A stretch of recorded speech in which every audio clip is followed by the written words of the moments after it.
Zhang, du Henan, était originaire du Shandong. Au cours des graves désordres qui avaient ravagé cette province à la fin du règne des Ming, sa femme avait été enlevée par la soldatesque venue du nord. Installé définitivement au Henan, Zhang s'y était remarié et y avait eu un fils nommé Na. Peu après, la mère décédait. Il épousa en troisième noces une marâtre qui lui donna un autre fils, appelé Cheng. Cette dernière, née Nio, était une mégère, atrocement jalouse de Na, qu'elle maltraitait comme un esclave, nourrissait d'herbes amères et envoyait régulièrement à la corvée de bois.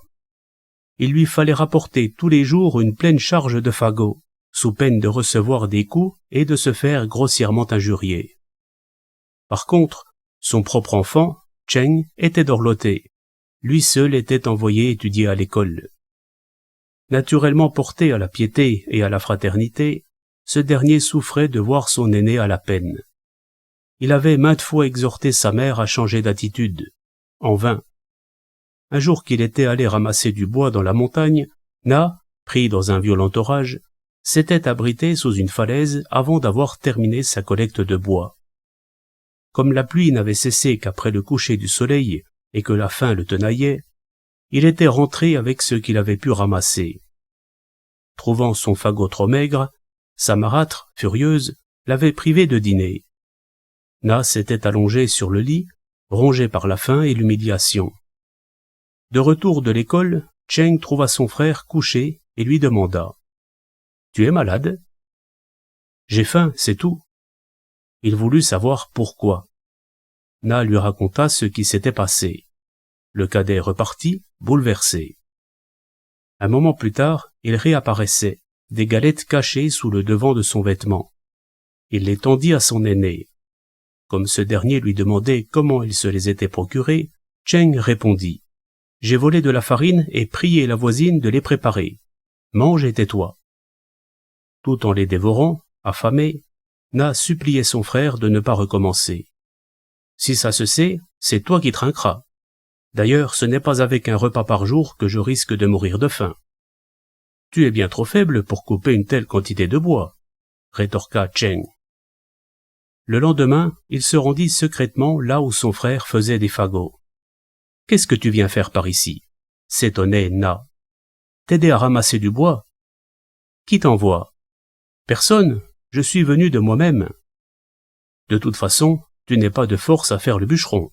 Le serais-tu, tu ne devrais pas le faire. » Là-dessus, il voulut l'obliger à rentrer au plus vite. Cheng s'y refusa. Il cassait le bois en s'aidant des pieds et des mains. « Il faut que je vienne avec une hache demain, » conclut-il. Comme Na s'approchait pour l'en empêcher, il remarqua que les doigts de son petit frère étaient blessés et ses chaussures trouées. « Si tu ne rentres pas immédiatement, je me tranche la gorge avec la hache, » menaça Na désespéré. Cheng se résigna donc à partir. L'aîné l'accompagna à mi-chemin, puis retourna au travail. À son retour, il fit un crochet par l'école pour mettre en garde le maître. « Mon petit frère est beaucoup trop jeune. Il faut l'en empêcher. La montagne est de plus infestée de loups et de tigres. Je me demandais où il était passé ce matin, et les punis des verges et de la férule pour avoir fait l'école buissonnière. Tu as été battu pour ne pas m'avoir écouté, » dit Na à son frère une fois rentré. « Mais non, » nia Cheng en riant. Le lendemain, il repartait, une hache cachée contre la poitrine. « Je t'avais demandé de ne plus venir, » se récria son frère alarmé, « et tu recommences. » Au lieu de répondre, Cheng se mit à couper le bois avec tant d'ardeur que la sueur lui coulait jusqu'au menton. Il ne s'arrêta pas avant d'avoir lié un plein fagot et s'en retourna sans un mot. Quand le maître lui fit à nouveau reproche de son absence, il avoua la vérité, arrachant des soupirs d'admiration à l'homme qui ne s'y opposa plus. Na cherchait à l'en empêcher, en vain. Un jour qu'il coupait du bois en groupe dans la montagne, un tigre surgit et emporta Cheng, qui était le plus petit, dans sa gueule, tandis que les autres, terrorisés, s'étaient cachés. Ralenti par le poids de sa proie, la bête fut rattrapée par Na qui lui asséna un coup de hache de toutes ses forces. Atteint à la croupe, le tigre, sous l'effet de la vive douleur, détala dans une course folle qui rendait impossible la poursuite. Na s'en revint, secoué de violents sanglots. Les efforts de ses camarades pour le consoler ne faisaient qu'exacerber sa peine. « Mon frère n'est pas un frère quelconque, c'est à cause de moi qu'il meurt. Comment pourrais-je lui survivre ?» Sur ce, Na se trancha la gorge avec la hache. On se précipita à son secours, mais l'entaille était profonde de plus d'1 pouce et le sang jaillissait à flots. Pris de vertige, il tomba sans connaissance. Ses compagnons le bandèrent avec des lambeaux de son vêtement déchiré et le portèrent jusque chez lui.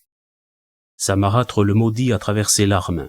« Tu as tué mon enfant, et tu cherches maintenant à échapper à ta responsabilité en te la serrant le cou. »« Ne vous faites point de soucis, mère.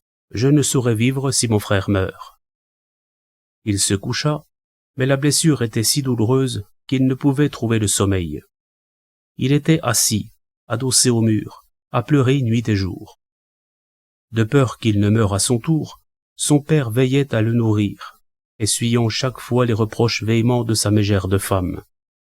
Na finit par refuser toute nourriture et mourut dans les 3 jours qui suivirent.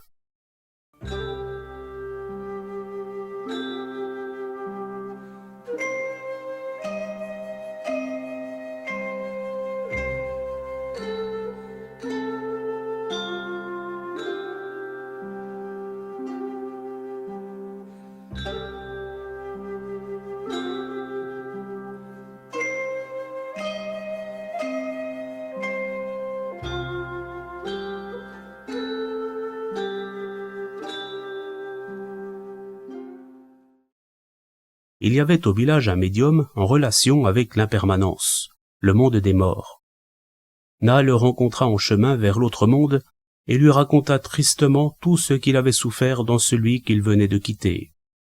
Il profita de l'occasion pour lui demander s'il savait où se trouvait son jeune frère. Le sorcier répondit qu'il l'ignorait, mais fit demi-tour pour guider Na jusqu'à une cité où ils aperçurent, sortant de la ville, un homme en noir. Le sorcier le retint par la taille et l'interrogea pour le compte de Na. Le garde tira d'une pochette accrochée à sa ceinture une liste qu'il parcourut. Parmi la centaine de noms qui y figuraient, celui de Jiang Cheng ne se trouvait pas.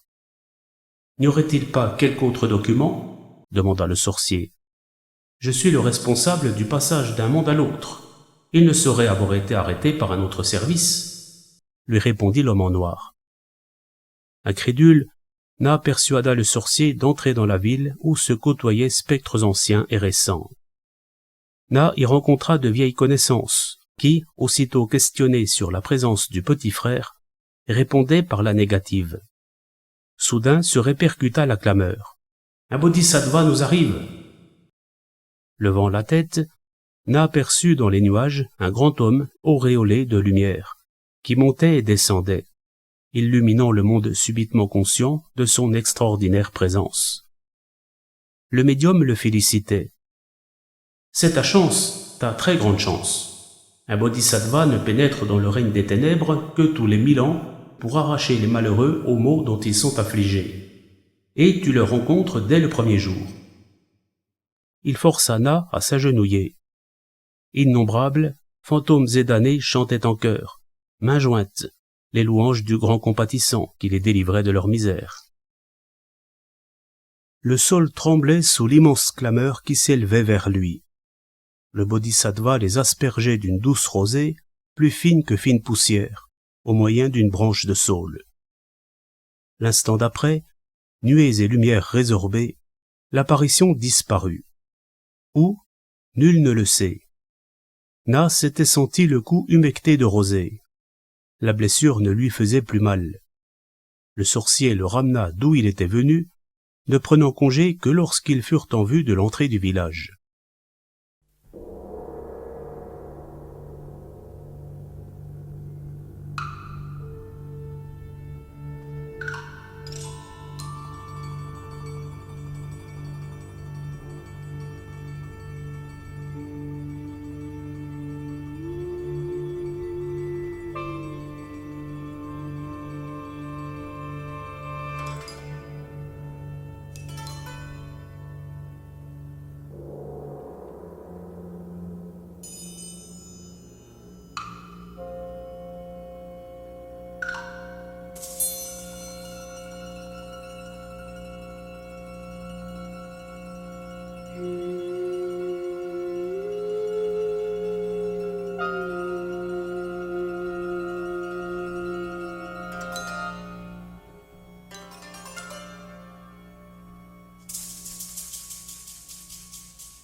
Na était mort depuis 2 jours, quand il revint soudain à la vie.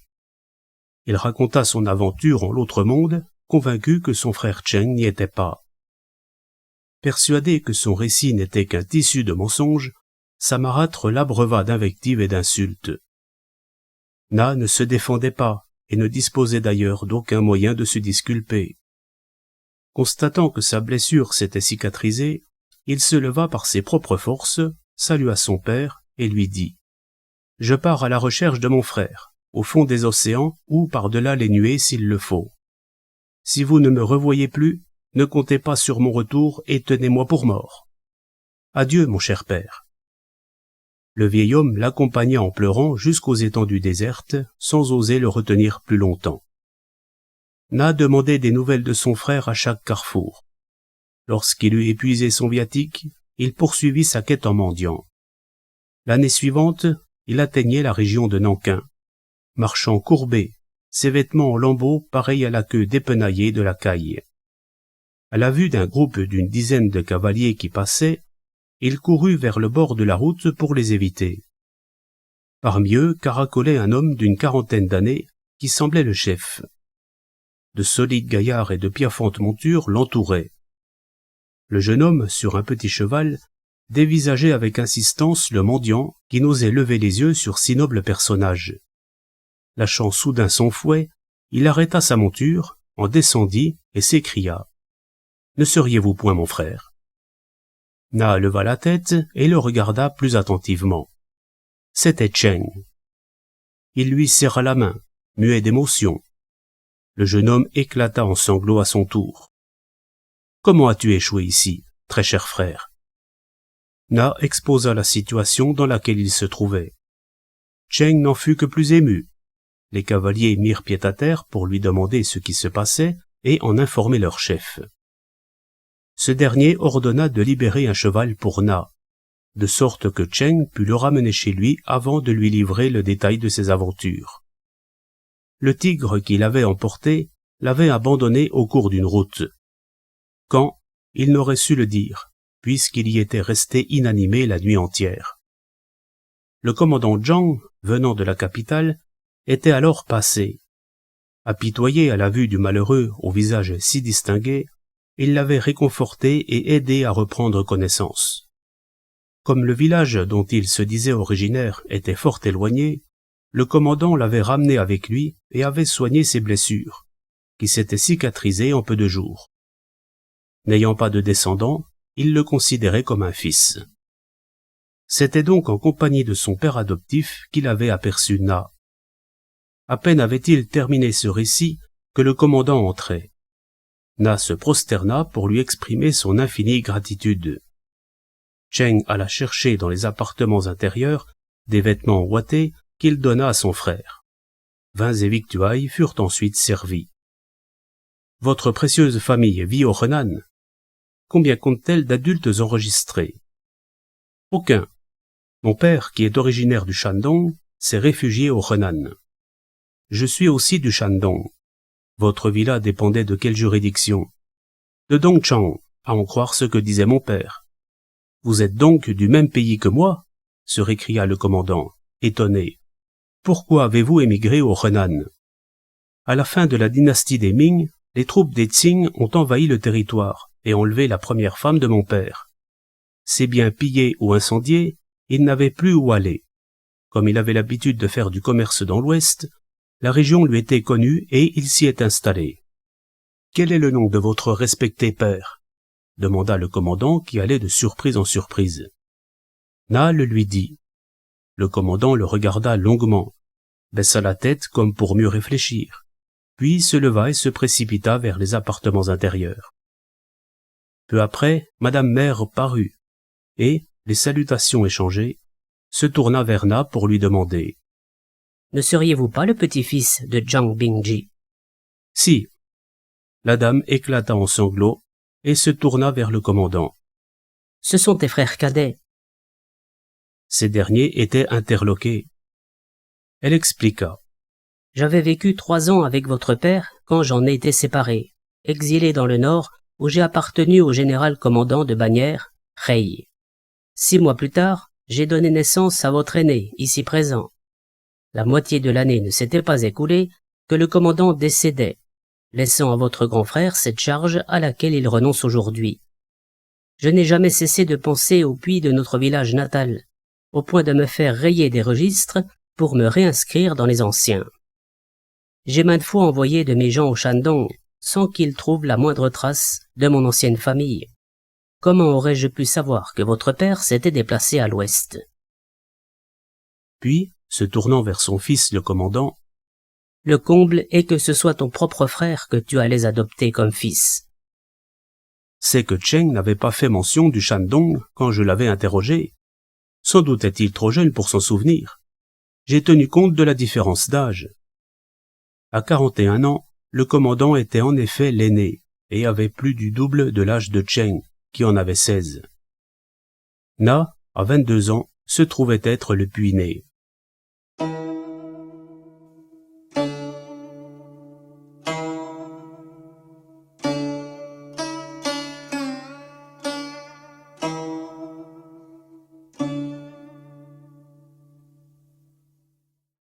Le commandant était ravi de se retrouver avec de jeunes frères. Comme ils s'étaient couchés ensemble, il eut l'ample loisir d'écouter le détail de leurs aventures et conçut le plan de s'en retourner avec eux. Madame Mère craignait d'être plus que fraîchement reçue. « S'il vous accepte, mère, » trancha le commandant, « nous vivrons ensemble. Sinon, nous nous séparerons. Comme le dit l'adage, est-il sous le ciel une contrée où le fils ne reconnaisse pas son père? La décision prise, ils vendirent la maison, plièrent bagages et partirent un jour faste pour le Henan. Lorsqu'ils furent en vue du village, Na et Cheng galopèrent en avant pour prévenir leur père. Depuis le départ de Na, la marâtre avait à son tour trouvé la mort. Son mari restait seul, veuf inconsolé, qui n'était plus que l'ombre de lui-même. À l'arrivée de Na, sa joie fut immense.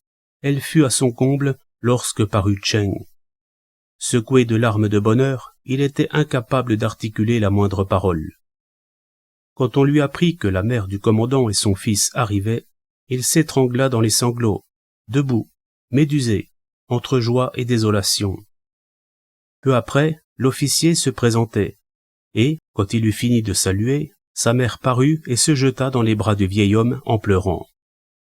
Celui-ci ne savait quelle contenance observer face à la foule des servantes et des valets qui remplissaient la pièce et débordaient dans la cour.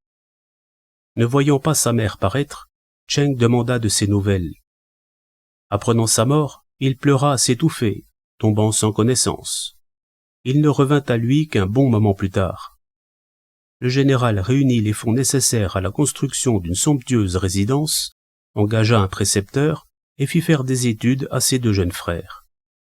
C'était une grande et noble famille, où les chevaux piaffaient à l'écurie et où les domestiques s'affairaient dans toutes les pièces.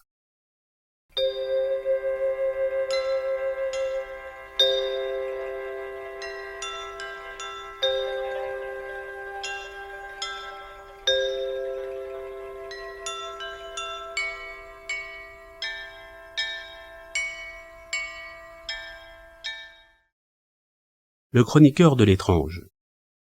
À suivre ce récit jusqu'à la fin, j'ai versé des larmes maintes fois.